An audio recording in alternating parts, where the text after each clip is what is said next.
ಶ್ರೀ ಕ್ಷೇತ್ರ ಧರ್ಮಸ್ಥಳ ಗ್ರಾಮಾಭಿವೃದ್ಧಿ ಯೋಜನೆ ಪಿಸಿ ಟ್ರಸ್ಟ್ ರಿಜಿಸ್ಟರ್ಡ್ ಚಿಕ್ಕನಾಯಕನಹಳ್ಳಿ ತಾಲೂಕು ಬೆಳಗುಳಿ ವಲಯದ ಬರಗೂರು ಕಾರ್ಯಕ್ಷೇತ್ರದಲ್ಲಿ ಸರ್ಕಾರಿ ಪ್ರೌಢಶಾಲಾ ಆವರಣದಲ್ಲಿ ಕೃಷಿ ವಿಸ್ತರಣಾ ಕಾರ್ಯಕ್ರಮದಡಿ ಸಾಮಾಜಿಕ ಅರಣ್ಯೀಕರಣ ಗಿಡ ನಾಟಿ ಕಾರ್ಯಕ್ರಮವನ್ನು ಜಿಲ್ಲಾ ನಿರ್ದೇಶಕರಾದ ಪ್ರವೀಣ್ ಕುಮಾರ್ ಅವರು ನೆರವೇರಿಸಿದರು.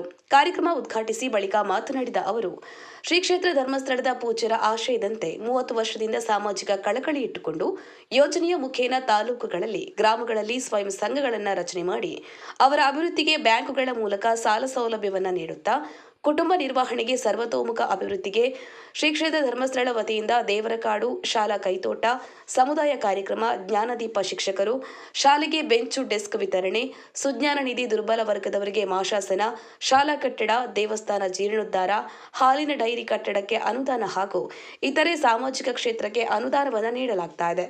ಮುಂದಿನ ಪೀಳಿಗೆಗೆ ಈ ಸಾಮಾಜಿಕ ಅರಣ್ಯೀಕರಣ ಅಡಿಯಲ್ಲಿ ಹಣ್ಣಿನ ಗಿಡ ನಾಟಿ ಇತರೆ ಜಲಸಂಪನ್ಮೂಲ ಹೆಚ್ಚಿಸುವಲ್ಲಿ ಎಲ್ಲರೂ ಗಿಡ ನಾಟಿ ಮಾಡುವ ಅಗತ್ಯವಿದೆ ಎಂದು ತಿಳಿಸಿದರು.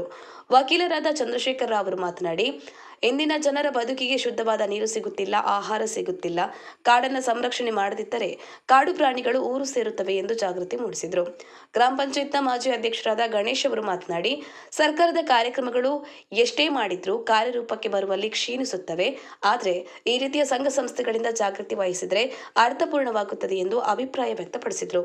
ಈ ಸಂದರ್ಭದಲ್ಲಿ ಅಖಿಲ ಕರ್ನಾಟಕ ಜನಜಾಗೃತಿ ಉಪಾಧ್ಯಕ್ಷರಾದ ಪ್ರಕಾಶ್, ಊರಿನ ಗಣ್ಯರಾದ ವಿನಯ್, ಒಕ್ಕೂಟದ ಅಧ್ಯಕ್ಷರಾದ ಚಂದ್ರಶೇಖರ್, ಶಾಲಾ ಮುಖ್ಯೋಪಾಧ್ಯಾಯರಾದ ಜಯದೇವ್ ಮೂರ್ತಿ, ಶಿಕ್ಷಕರು, ಶ್ರೀ ಕ್ಷೇತ್ರ ಧರ್ಮಸ್ಥಳ ಗ್ರಾಮಾಭಿವೃದ್ಧಿ ಯೋಜನೆ ಚಿಕ್ಕನಾಯಕನಹಳ್ಳಿ ತಾಲೂಕಿನ ಯೋಜನಾಧಿಕಾರಿಯಾದ ಶಾಲಿನಿ, ಮೇಲ್ವಿಚಾರಕರಾದ ವಸಂತ್ ಎಲ್, ಕೃಷಿ ಮೇಲ್ವಿಚಾರಕರಾದ ಆನಂದ್, ಸ್ಥಳೀಯ ಸೇವಾ ಪ್ರತಿನಿಧಿ ಕವಿತಾ ಹಾಗೂ ವಿಎಲ್ಇ ಶಶಿಕಲಾ, ಜಿಲ್ಲಾ ಪ್ರಬಂಧಕರಾದ ಚಂದ್ರಶೇಖರ್ ಹಾಗೂ ಊರಿನ ಸದಸ್ಯರು ಮತ್ತು ಶಾಲಾ ಮಕ್ಕಳು ಉಪಸ್ಥಿತರಿದ್ದರು. ರಾಜು ಬೆಳಗೇಹಳ್ಳಿ, ತುಮಕೂರು ಜಿಲ್ಲಾ ವರದಿಗಾರರು.